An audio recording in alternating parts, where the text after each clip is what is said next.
Olá pessoal, tudo bem com vocês? Sou o professor Luiz Gustavo aqui do NEAF. Bom, nesse vídeo a gente vai resolver a prova do último concurso do MPU, tá? Para o cargo de analista, formação jurídica, né? Formação em direito, a parte específica das questões relacionadas à legislação do Ministério Público da União e do CNMP, Conselho Nacional do Ministério Público, tá? Bom, o que a gente pode observar fazendo um panorama geral dessa parte da prova, dessa disciplina, né, em específico, desse conteúdo relacionado à legislação do MPU e do CNMP. Bom, não digo para vocês que foi uma prova difícil, né, mas assim, é bem característica da CESP no seguinte sentido.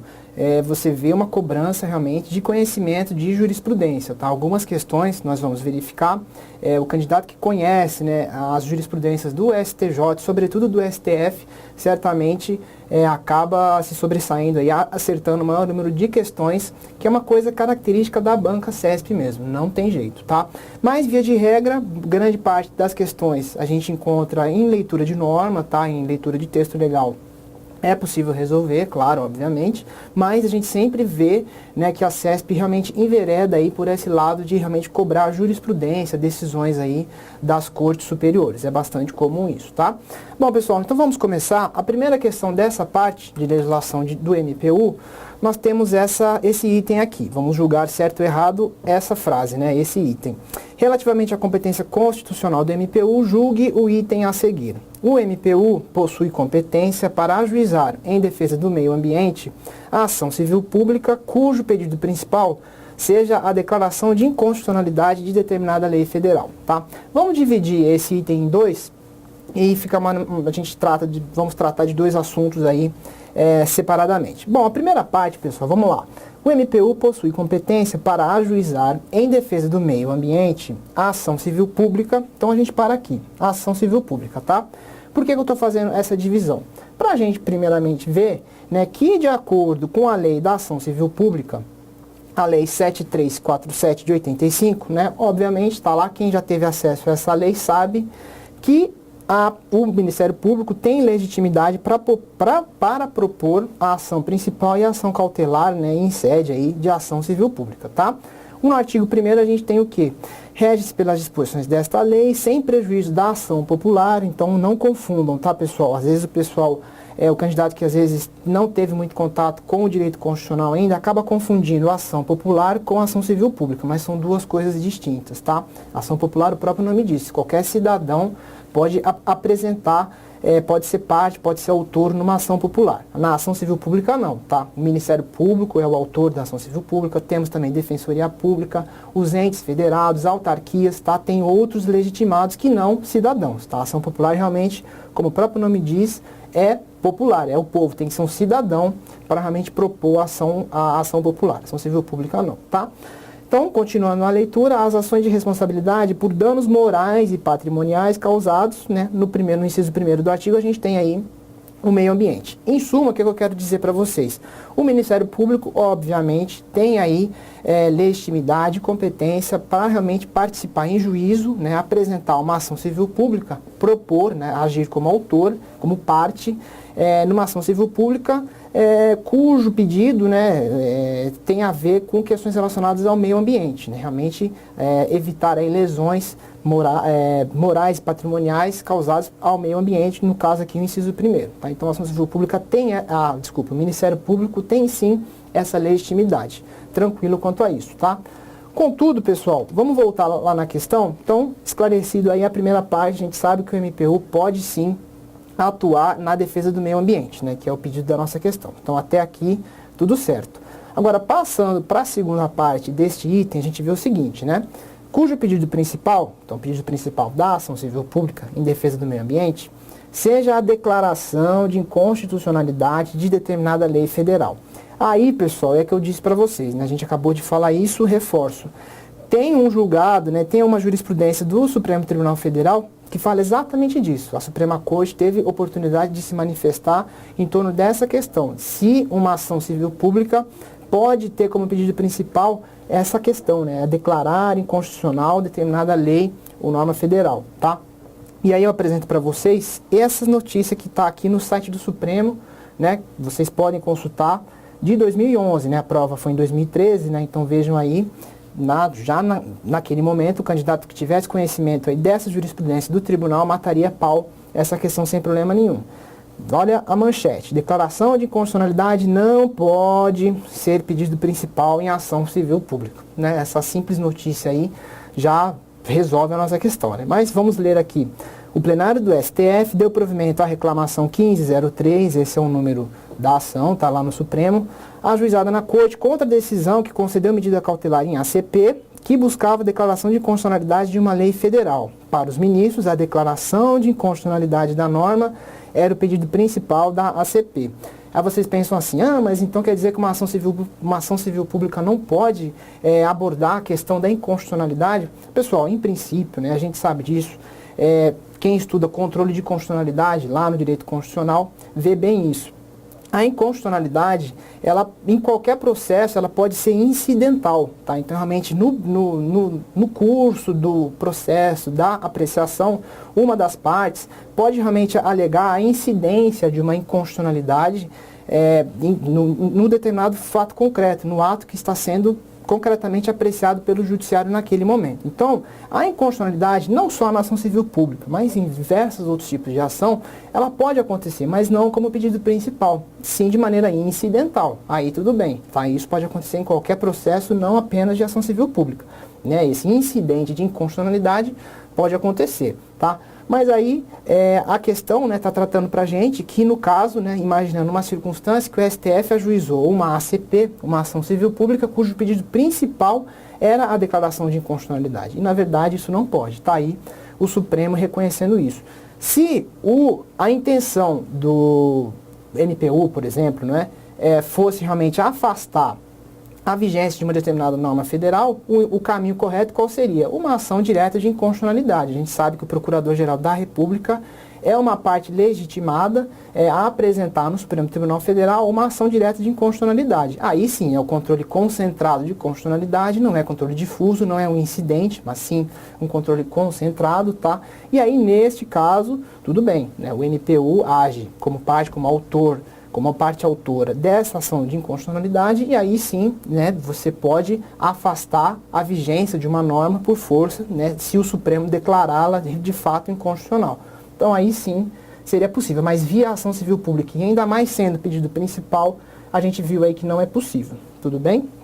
Então tá aí, trazendo para vocês só a Lei Complementar 75 de 93, artigo 6º, né, que tem ali todos os instrumentos de atuação do MPU, tá ali, né? No inciso 1º, compete ao Ministério Público da União promover ação direta de inconstitucionalidade. E aí, no inciso 14, na linha G, a gente tem lá que o meio ambiente tá dentro desse rol de ações necessárias que o MPU faz, né, para realmente exercer sua atividade, né, institucional, em defesa da democracia, do Estado de Direito, enfim, tá aí, do regime democrático, que é super importante, né, o MPU serve para isso, defesa da ordem jurídica, né, e do regime democrático, são aí características e funções institucionais de vital importância, né, e que o MPU exerce, né, de maneira exemplar, tá? Então tá aí, pessoal.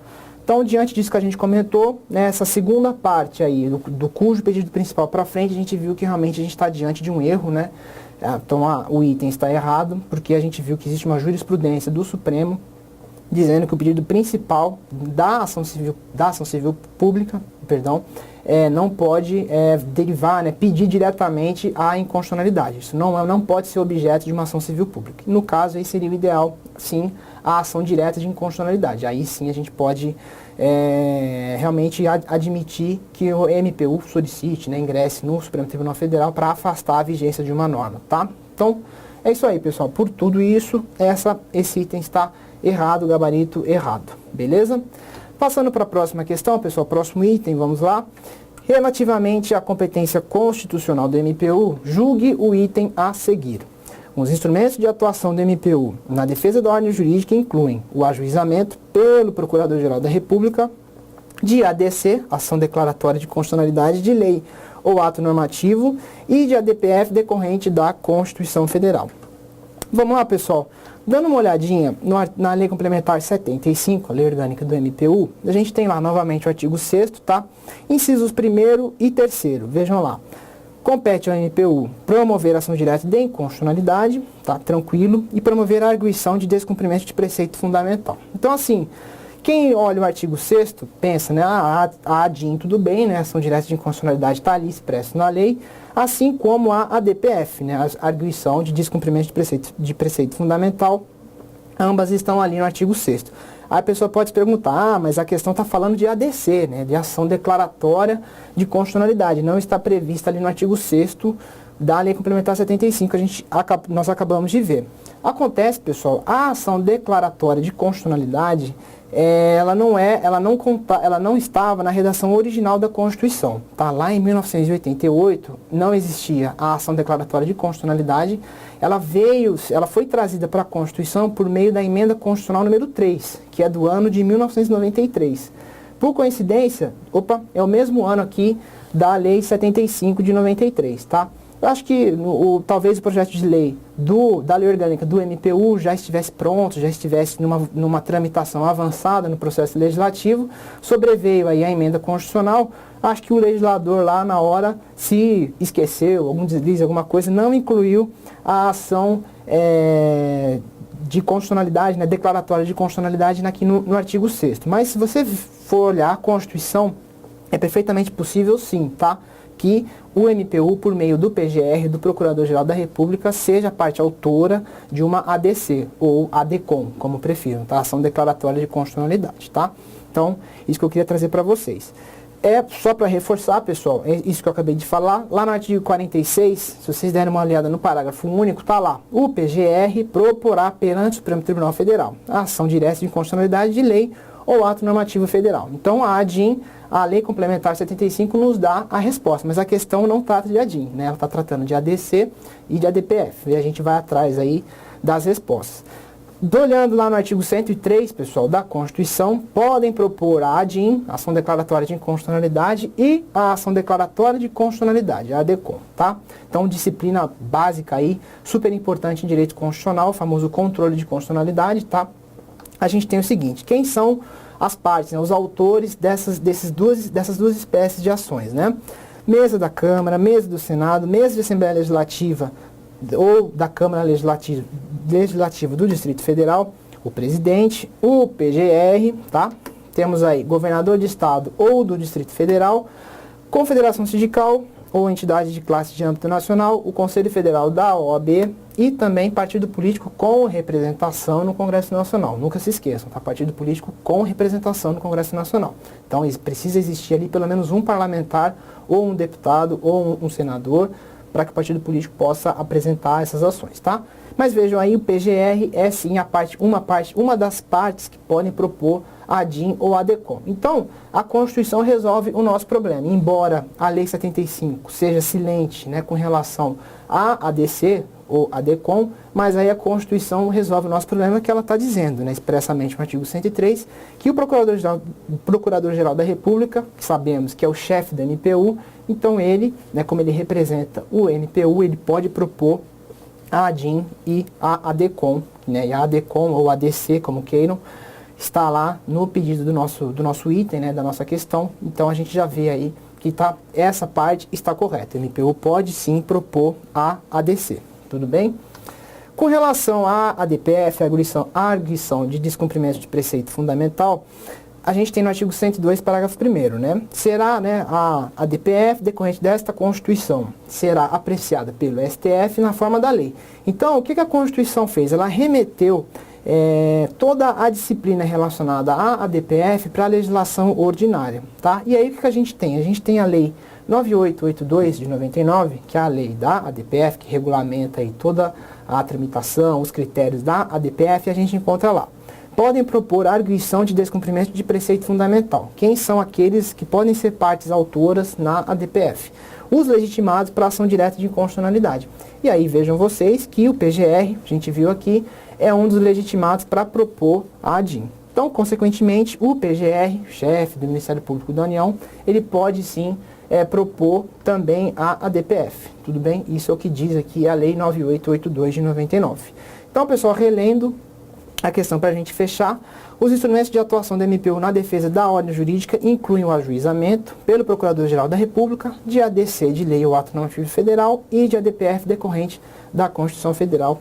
Perfeito, pessoal. Então a gente acabou de ver que o PGR, o chefe da MPU, né, usando aí da competência que a lei lhe confere, ele, enquanto chefe da MPU, pode representar, né, o parquê e apresentar no Supremo Tribunal Federal a ADC, a ADIM e a DPF também. Então tá aí resolvido, tranquilo, tá, pessoal? Relativamente à competência constitucional da MPU, julgue o item a seguir. O Ministério Público do Trabalho não possui legitimidade para atuar no âmbito do STF, né? Pessoal, isso daqui, mais uma vez, a exemplo da primeira questão, da questão 39, né, que a gente resolveu há pouco, também, você, claro, de uma leitura de um artigo da Lei Complementar 75, você consegue deduzir a resposta para essa questão. Mas, como eu sempre reforço, dando uma olhada na jurisprudência, a gente tem um esclarecimento melhor acerca disso, tá? Antes da gente falar da jurisprudência, vamos verificar o artigo 46 da Lei Complementar. Fala lá: incumbe ao PGR exercer as funções do Ministério Público junto ao Supremo Tribunal Federal, manifestando-se previamente em todos os processos de sua competência. Se você olhar já para isso, pessoal, então assim, a gente sabe que o PGR é o chefe do MPU e a lei está atribuindo, o artigo 46 atribui ao PGR a competência de se manifestar, de representar o Ministério Público da União no Supremo Tribunal Federal, tá? Então assim, falou em MPU, né? Estamos falando de MPU. Lembre-se que o MPU tem 4 braços, né? 4 ramos, digamos assim, e um desses ramos é o Ministério Público do Trabalho, tá? Mas se a necessidade do Ministério Público do Trabalho, de alguma maneira, algum processo, alguma coisa, precisar se pronunciar no Supremo Tribunal Federal, o que vai acontecer? Quem vai fazer esse papel? O PGR, não é o chefe do Ministério Público do Trabalho. Cuidado com isso, tá? Por quê? Porque no MPU, só quem representa o MPU é o PGR, tá? Então, ainda que se esteja diante de uma questão eleitoral ou trabalhista, por exemplo, que são os outros ramos do MPU, quem atua representando o MPU junto ao STF é exclusivamente o Procurador-Geral da República, tudo bem? Então, pense no seguinte: falou em MPU, o MPU precisa, ou MPF, MPT, MPM, Ministério Público do Distrito Federal e Territórios, algum desses ramos precisa realmente falar alguma coisa, se pronunciar no Supremo em relação a algum processo, quem vai fazer isso é o PGR, tá? Tudo bem? Então, não se esqueçam disso, é importante, tá?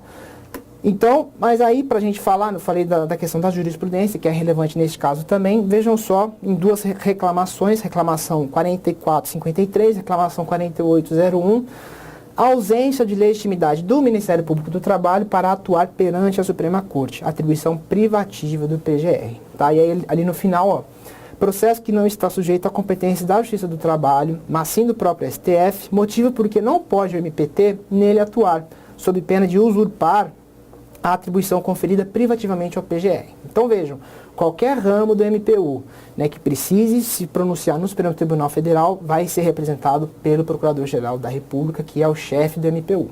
Tudo bem?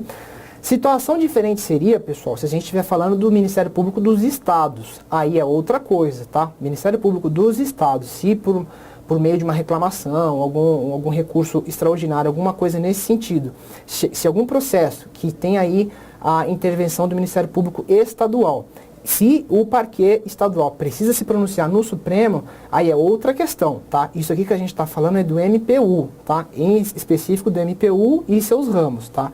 Para esse pessoal, para esses órgãos, quem os representa no Supremo é o PGR. Agora, Ministério Público dos Estados, esses não. Esses podem sim, eventualmente, irem até o Supremo Tribunal Federal, se pronunciar sobre processos originalmente que estavam tramitando em instâncias inferiores, né, Justiça Federal ou Justiça Estadual, e aí sim, por via algum recurso, alguma coisa, se for parar no Supremo Tribunal Federal, aí sim o Ministério Público Estadual pode atuar, tá? Então essa regrinha que a gente está acabando, que nós estamos tratando aqui, especificamente para o MPU, tudo bem? Os ramos do MPU não podem atuar diretamente no âmbito do STF, tá? Não tem aí legitimidade, apenas o PGR tem. Tudo bem? Lembrando, o Ministério Público dos Estados podem sim, eventualmente, falar no Supremo, participar do processo no Supremo Tribunal Federal.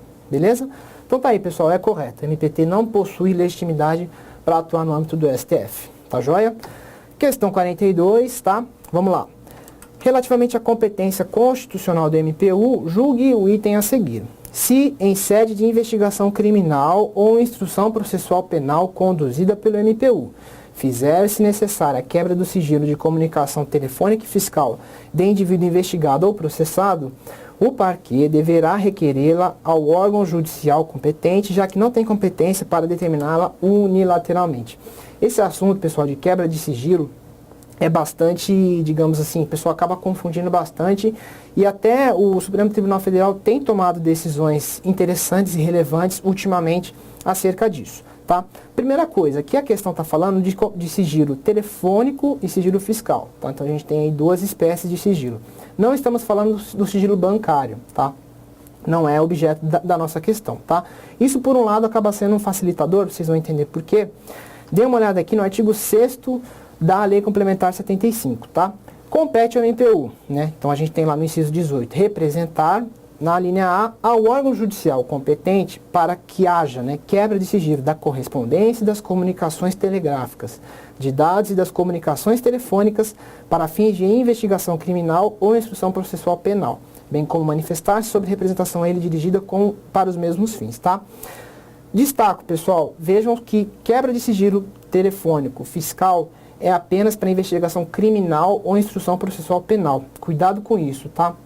Não, você não quebra sigilo telefônico, sigilo fiscal, por uma questão civil, por exemplo, tá? Trata-se aí apenas de crimes ou instrução processual penal, né? Na instrução criminal ou instrução processual penal, tá? No âmbito da polícia, essa polícia ou o Ministério Público, né, exercendo sua função de controle externo da atividade policial, de realmente investigar, ele também pode pedir, no âmbito da investigação criminal, essas quebras de sigilo, e aí no bojo do processo penal, também pode solicitar, tudo bem?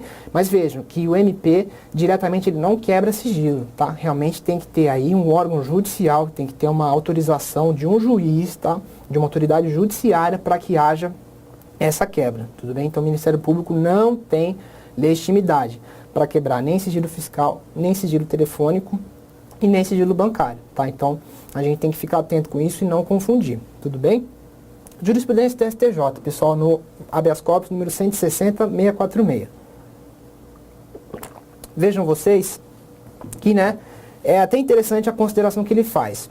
Considerando o artigo 129, inciso 4º da Constituição Federal e o artigo 8º, né, da Lei Complementar 75, há quem sustente ser possível ao Ministério Público requerer diretamente, sem prévia autorização judicial, a quebra de sigilo bancário ou fiscal. No entanto, numa interpretação consentânea com o Estado Democrático de Direito, essa concepção não se mostra a mais acertada, uma vez que o Ministério Público é parte no processo penal.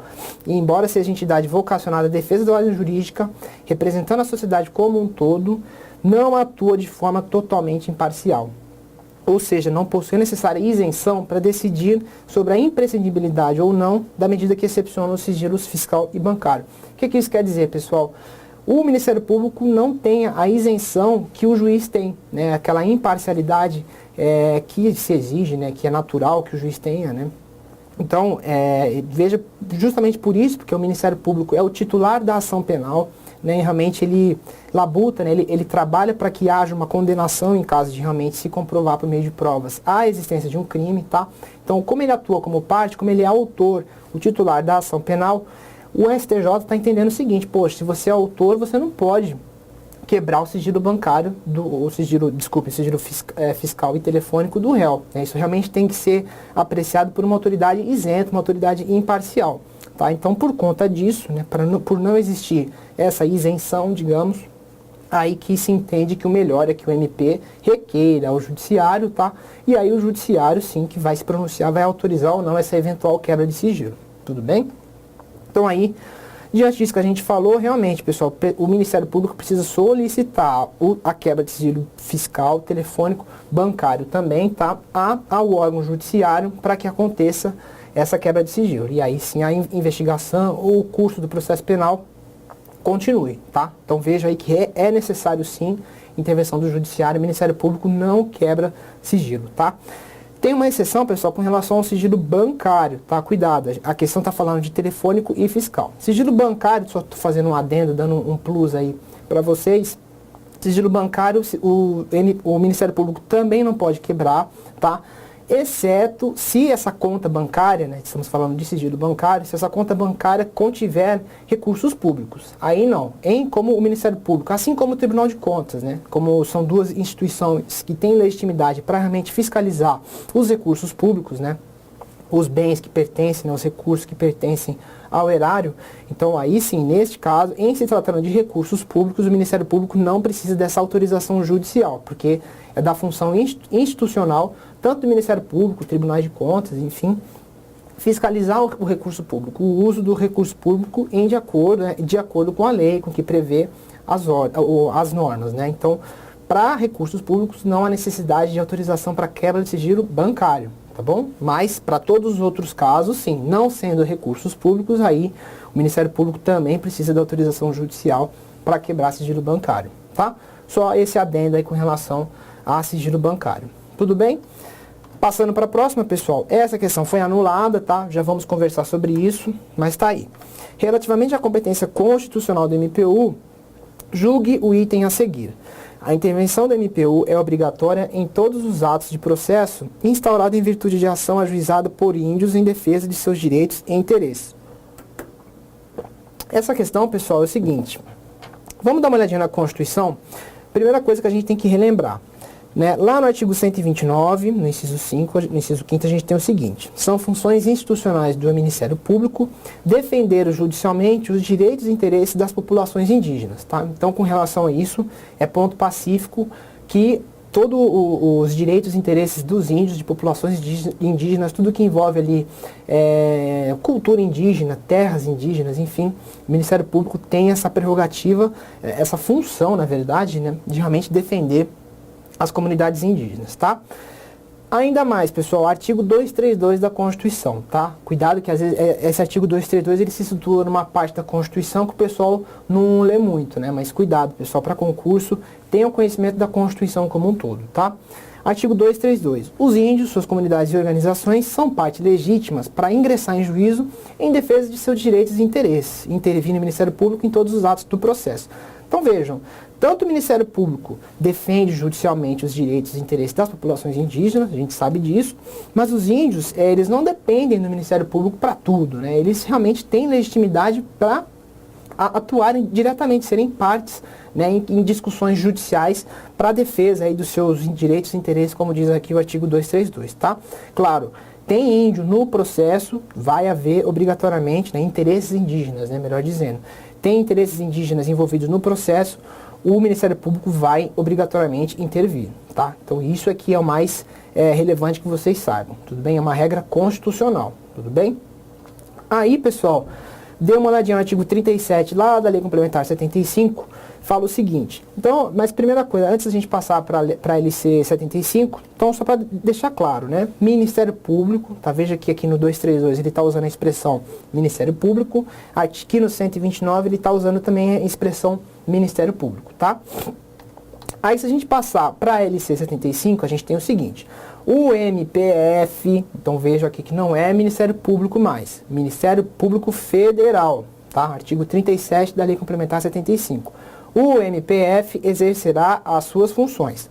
No inciso segundo a gente tem lá: nas causas de competência de quaisquer juízes e tribunais para a defesa de direitos e interesses dos índios e das populações indígenas, tá? Então veja aqui que no âmbito do MPU, tá? Falou lá, na Constituição falou Ministério Público aqui no 232, falou Ministério Público aqui no 129, ou seja, há sim possibilidade de Ministérios Públicos estaduais também atuarem em processos que envolvam índios, tá? Claro, é muito mais provável que isso se dê por meio do Ministério Público Federal, tá? Em se tratando de comunidades maiores, enfim, se não houver nenhum interesse privado envolvido, sendo alguma questão pública, de direito público, né?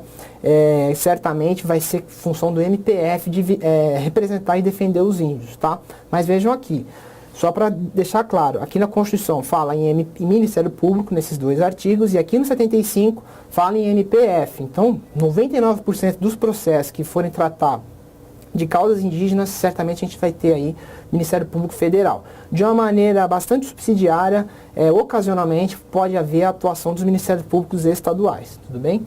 Mas veja que não é MPU, né, é MPF. E a gente viu no enunciado da questão que ele está falando que o MPU, ele está mencionando o MPU, tá? E tem que tomar cuidado, porque MPT, MPM, MPE, MPFD, né, o Ministério Público do Distrito Federal e Territórios, tá? Os 4 ramos, eles não, os 3 ramos não falam, né, não vão se pronunciar sobre questões indígenas. Especificamente aqui é o MPF, tá?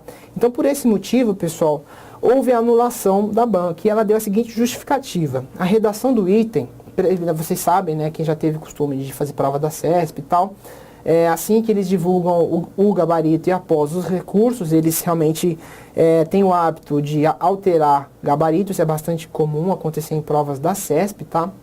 E eles às vezes anulam questão, ou às vezes até mudam gabarito, de certo passa para errado, errado passa para certo. Não é raro isso acontecer, tá?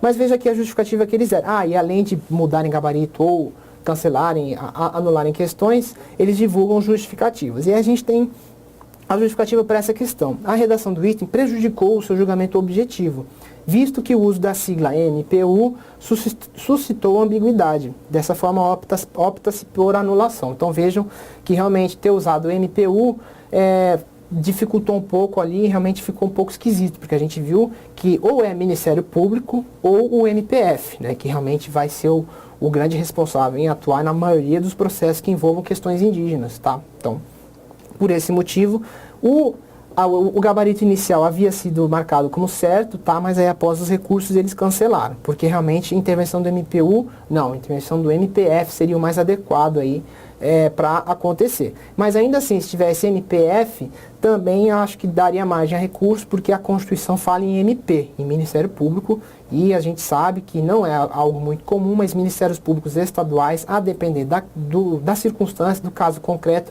a possibilidade deles também participarem em questões indígenas também, tá? Embora, como eu disse, MPF é mais comum, tá? Essas questões indígenas que a gente vê na imprensa, né, são questões mais complicadas, mais complexas, principalmente que envolvem territórios indígenas, terras indígenas, né?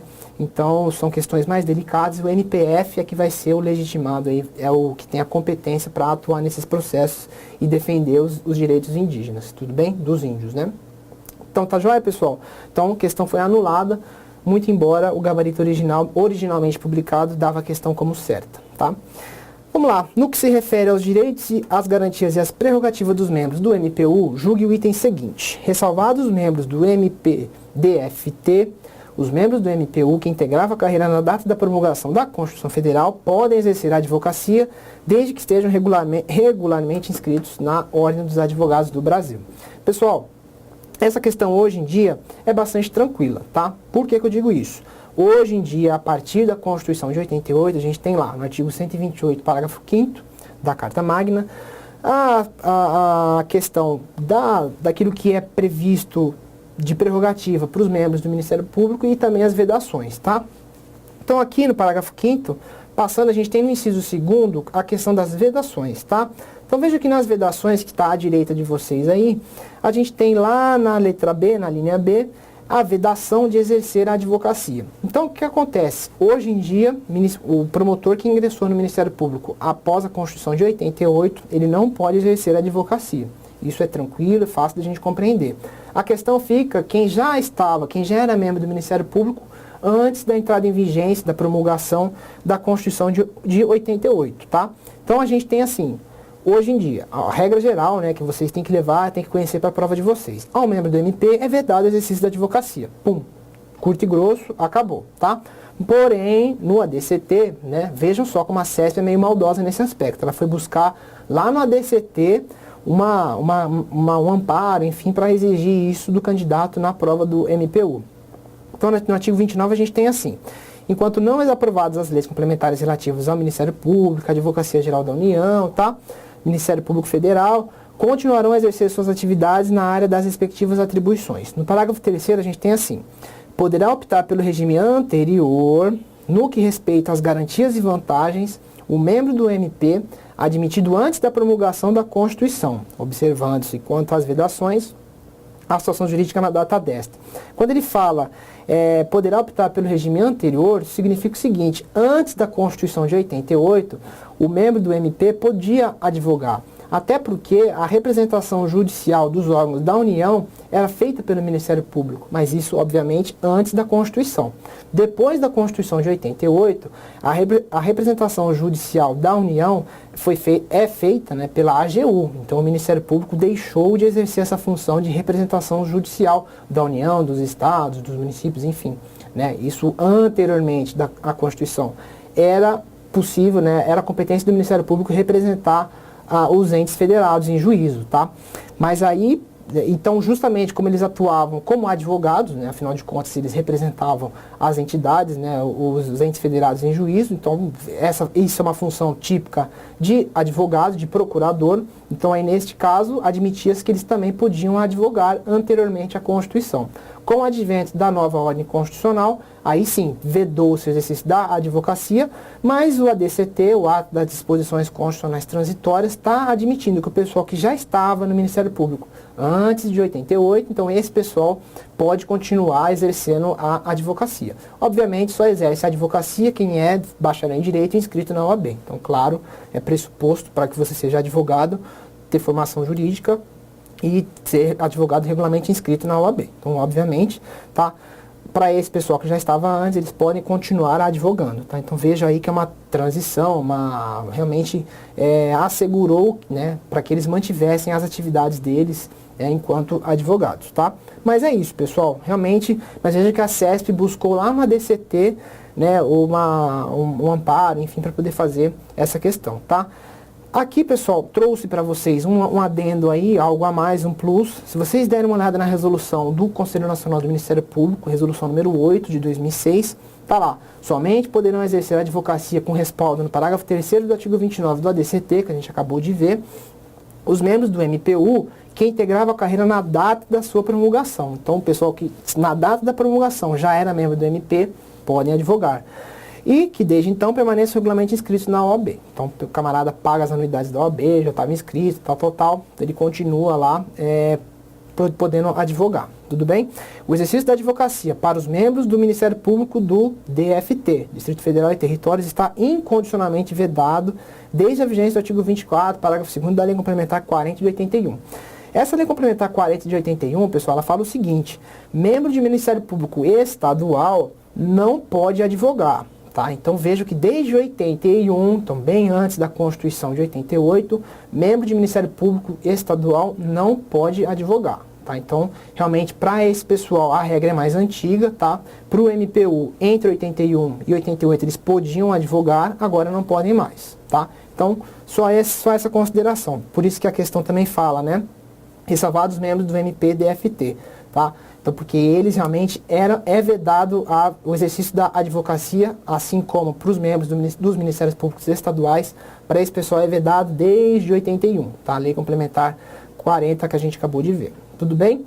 Então, questão certa, tá, pessoal? Membros do MPU que integravam carreira na data da promulgação da Constituição, lá em outubro de 88, podem exercer a advocacia desde que sejam regularmente inscritos na OAB. Isso daqui, se vocês forem ver, é a redação literal, praticamente, da resolução 8 do CNMP que a gente viu, tá? Mais uma, pessoal, membro do MPU pode se candidatar ao cargo de prefeito, desde que cumpra os requisitos previstos na legislação eleitoral e esteja no gozo de licença não remunerada. Mais uma vez, pessoal, vamos de novo lá para a Constituição, artigo 128, parágrafo 5º, lá no mesmo inciso 2º, só que dessa vez vamos lá para a linha E. Veja lá, entre as vedações do membro do Ministério Público, está lá na linha E, exercer atividade político-partidária. A gente sabe muito bem que na maneira que a Constituição concebeu as eleições, né, todo o pleito eleitoral no Brasil, há necessidade de você ser filiado a um partido político para você concorrer a um cargo eletivo, seja ele qual for, do legislativo, do executivo, você necessariamente precisa estar vinculado a um partido político, tá? E veja que o promotor, o procurador de justiça, ele é vedado a ele exercer atividade político-partidária. Ou seja, ele não pode sequer ser filiado a um partido político, quanto mais se candidatar a algum cargo eletivo para alguma eleição. Tá? Então vejam aí que é uma vedação absoluta hoje em dia. Tá? Por que eu digo hoje em dia? Porque anteriormente, então vejam lá, que a gente teve um marco, uma mudança no modelo constitucional constitucional a partir da emenda 45, foi uma emenda famosa que reformulou ali o judiciário como um todo, e na esteira da reforma do judiciário vieram algumas mudanças relacionadas ao Ministério Público.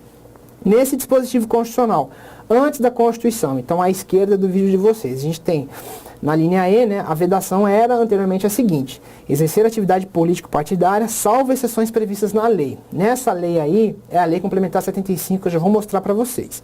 E hoje em dia, a gente teve, né, a exclusão, né, após a emenda 45, tivemos a exclusão dessa partezinha final, né, esse salvo exceções previstas na lei, isso aí sumiu do texto constitucional. Hoje em dia, a gente tem exercer atividade político-partidária. Voltando ali para antes da emenda 45, pessoal, salvo exceções previstas na lei, vejam aqui na parte de baixo do vídeo de vocês, ó. O artigo 237 é vedado ao membro do Ministério Público da União, esse artigo 237 da Lei Complementar 75, tá?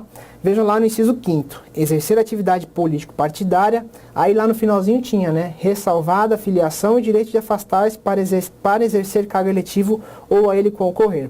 Pessoal, isso daqui, se vocês consultarem o artigo 237, inciso 5º hoje, vocês vão ver que isso aqui existe lá na lei. Isso daqui não foi revogado por alguma lei complementar posterior à Lei Complementar 75, tá? Isso aqui ainda tá, se vocês lerem a lei, acessarem a lei agora no site do Planalto, esse dispositivo lá consta como se ele estivesse em vigor. Mas a gente vê que ele é incompatível com a ordem constitucional a partir da emenda 45, tá? Então ele está revogado por automaticamente ser incompatível com a Constituição, porque a Constituição está vedando, sem nenhuma exceção, é absolutamente vedado que o promotor, que o procurador de justiça, enfim, que o membro do MP exerça atividade político-partidária. Então, cuidado, pessoal. Tem essa consideração da emenda 45, tá? Vejam bem ali qual é o momento que a questão, né, que eventualmente uma nova questão sobre esse assunto, em que momento, em que marco temporal a questão está fazendo a pergunta, tá? Porque anteriormente a 2004, o promotor até poderia se filiar, tá? Mas aí ele ia se afastar do cargo e iria concorrer às eleições, tá? Hoje em dia não, ele não pode nem sequer se filiar a partido político, tudo bem? Aí, só para a gente fechar, portanto, hoje em dia a atividade político-partidária é absolutamente vedada. Anteriormente, com o afastamento do cargo, o membro do MP poderia concorrer a cargo eletivo, tá? Então, essa afirmação, né? Membro do MP pode se candidatar ao cargo de prefeito desde que cumpra os requisitos previstos na legislação eleitoral e esteja no gozo de licença não remunerada. Ela está errada, ela não tem previsão constitucional. Pessoal, eles mencionam aqui, né, legislação eleitoral. Esqueçam legislação eleitoral, tá? Porque isso vem diretamente da Constituição, tá? Então, não há que se preocupar com legislação eleitoral para saber se o membro do MP pode ou não se candidatar ao cargo de prefeito, tá? E ele não pode se candidatar a cargo de prefeito, deputado, vereador, nada, tá? É realmente vedado. Ou então, se ele quiser, hoje em dia, ele tem que se afastar definitivamente do cargo. Ou ele aposenta, ou ele pede exoneração, aí ele se candidata. De outra maneira, não há possibilidade do membro do MP se candidatar e concorrer a alguma eleição, tá? Mas aí vocês podem se perguntar, mas aqui em São Paulo, por exemplo, a gente tem o deputado Fernando Capês, né, que inclusive é um doutrinador, tem vários livros, obras publicadas em relação a direito penal, direito processual penal, e ele é deputado estadual atualmente na Assembleia Legislativa aqui do estado de São Paulo. Só que o Fernando Capês, ele ingressou no Ministério Público por um concurso público realizado em 87, tá? Então ele se enquadra justamente antes da Constituição de 88, portanto, então ele pode realmente concorrer às eleições. Ele é filiado ao PSDB, tá? Então ele realmente pode concorrer às eleições, porque ele já estava no Ministério Público anteriormente à Constituição de 88. Então, ainda mais neste caso, foi reconhecido e ele pode se candidatar, mas ele realmente continua sendo membro do Ministério Público, afastado, obviamente, mas ele é realmente ainda um membro do Ministério Público. Ele está afastado cumprindo um mandato parlamentar de deputado estadual, tá? Próxima questão, pessoal, cabe ao CNMP efetuar o controle da atuação administrativa e financeira do MP e do cumprimento dos deveres funcionais de seus membros. Pessoal, eu acredito que essa questão seja mais fácil dessa prova, porque vejam só, é realmente uma interpretação literal do artigo 130A da Constituição, tá? Vejam lá que realmente perdão. Vejam lá que realmente é praticamente uma cópia da Constituição, tá? Vejam aí, ó. Cabe ao CNMP efetuar controle da atuação administrativa e financeira do MP e do cumprimento dos deveres funcionais de seus membros, tá?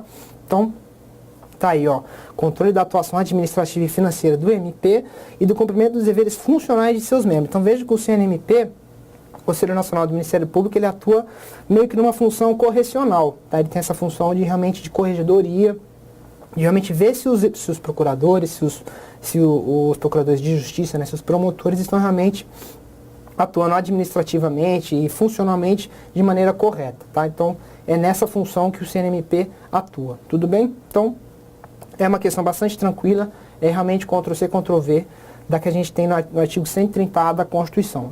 Eu acredito que essa questão seja mais fácil por realmente ser uma cópia literal da previsão constitucional, bastante tranquila, tá bom?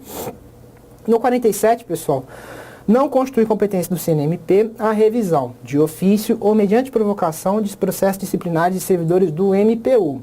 Pessoal, essa aqui, creio eu, que seja uma pegadinha, tá? Que muita gente pode ser que tenha caído. Por quê? Pelo seguinte, ainda no artigo 130A da Constituição, tá ruim a voz hoje, pessoal. Ai, desculpem. Compete ao Conselho Nacional do Ministério Público rever de ofício ou mediante provocação, a gente tem lá no inciso 4º, rever de ofício ou mediante provocação os processos disciplinares de membros do Ministério Público da União ou dos Estados julgados há menos de um ano. O que isso quer dizer, pessoal? Membros do Ministério Público, você não tem aí servidores, tá? É importante vocês diferenciarem desde já, né, e já tenham isso na mente de vocês. Membros do MP são promotores, se a gente estiver falando de ministérios públicos estaduais, claro, e procuradores, tá? Procurador da República, procuradores de Justiça, tá? Também são membros do Ministério Público. Então, esse pessoal, esses agentes políticos, né, que são esses membros do Ministério Público, que realmente atuam na atividade fim do órgão, tá? Então, esses são os membros do MP. Técnicos e analistas, por exemplo, do MPU, que é o nosso caso, esses são servidores, tá? Então, existe uma diferenciação de regime jurídico para membros e para servidores, tudo bem? O que a Constituição está dizendo é que membros do Ministério Público, tá, vão ter aí seus processos disciplinares revistos de ofício ou mediante provocação pelo Conselho Nacional do Ministério Público. Então, não é servidores, pessoal, não são servidores que têm seus processos revistos, tudo bem? Então, ó, não constitui competência do CNMP, de fato, a revisão de ofício ou mediante provocação de processo disciplinar de servidores do MPU. Beleza? 48, pessoal. A autonomia administrativa do MPU, assegurada constitucionalmente, compreende a possibilidade de, mediante atos normativos internos, criar e extinguir cargos e serviços auxiliares. Pessoal, aqui não é bem uma pegadinha, mas realmente demanda o conhecimento que o candidato tenha, tá? Pessoal, criação de cargos e serviços auxiliares, é importante que vocês saibam que isso se deve dar por meio de lei formal, tá? Criação de cargos, serviços auxiliares e também aumento de remuneração ou de subsídio. Isso tem que ser lei formal. E onde isso está previsto na Constituição? Em relação ao MP especificamente, dê uma olhada no artigo 127, parágrafo 2º, tá? Que está lá. O MP pode, observado o disposto no artigo 169, né, que tem que respeitar a lei de diretrizes orçamentárias, propor ao Poder Legislativo, tá? E aí a gente tem no inciso primeiro, criação e extinção de seus cargos e serviços auxiliares. Então veja, que o MP tem a iniciativa privativa do projeto de lei que visa a aumentar, por exemplo, criar cargos na estrutura do Ministério Público, tá? Então ele realmente propõe, ele redige o projeto de lei e envia para o Legislativo, que vai votar, posteriormente o Executivo vai sancionar ou vetar, né? Segue o trâmite legislativo normal.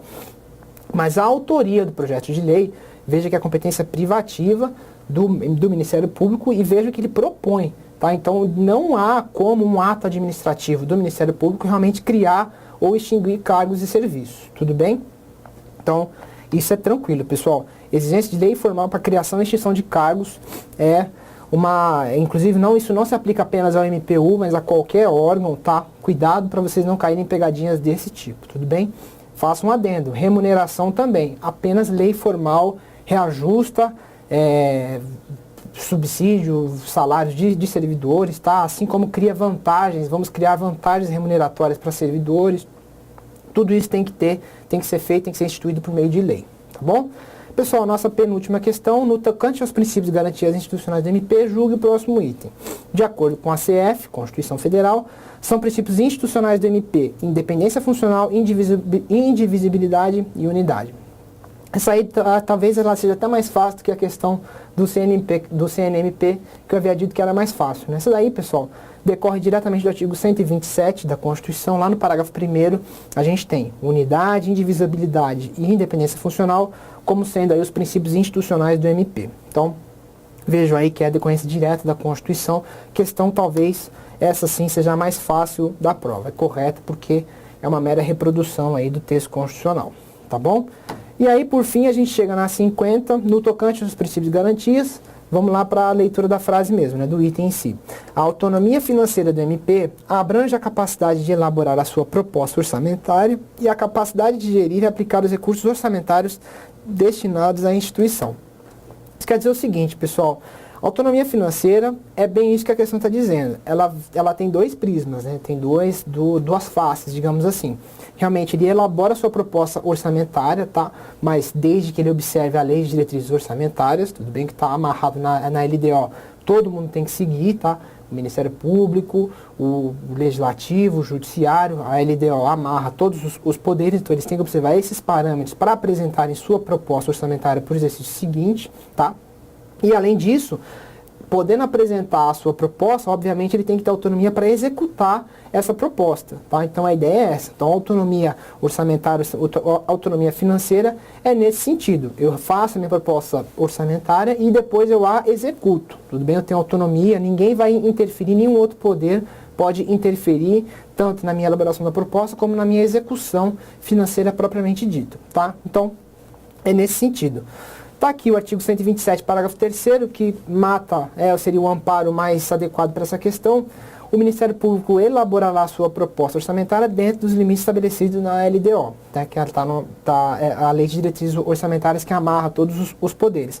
No parágrafo 4, a gente tem o seguinte: se ele não encaminha a proposta orçamentária, fica valendo a lei orçamentária vigente. Então, vamos fazer Ctrl-C, Ctrl-V de um exercício financeiro para o outro, se ele não encaminhar a tempo a proposta orçamentária dele. Então, não é que ele vai ficar sem orçamento. A única coisa que vai acontecer é que a lei orçamentária vigente em relação ao Ministério Público, ela vai ser copiada para o ano que vem, já que ele não se pronunciou, não encaminhou a sua proposta orçamentária. Vão replicar um orçamento no outro, tá?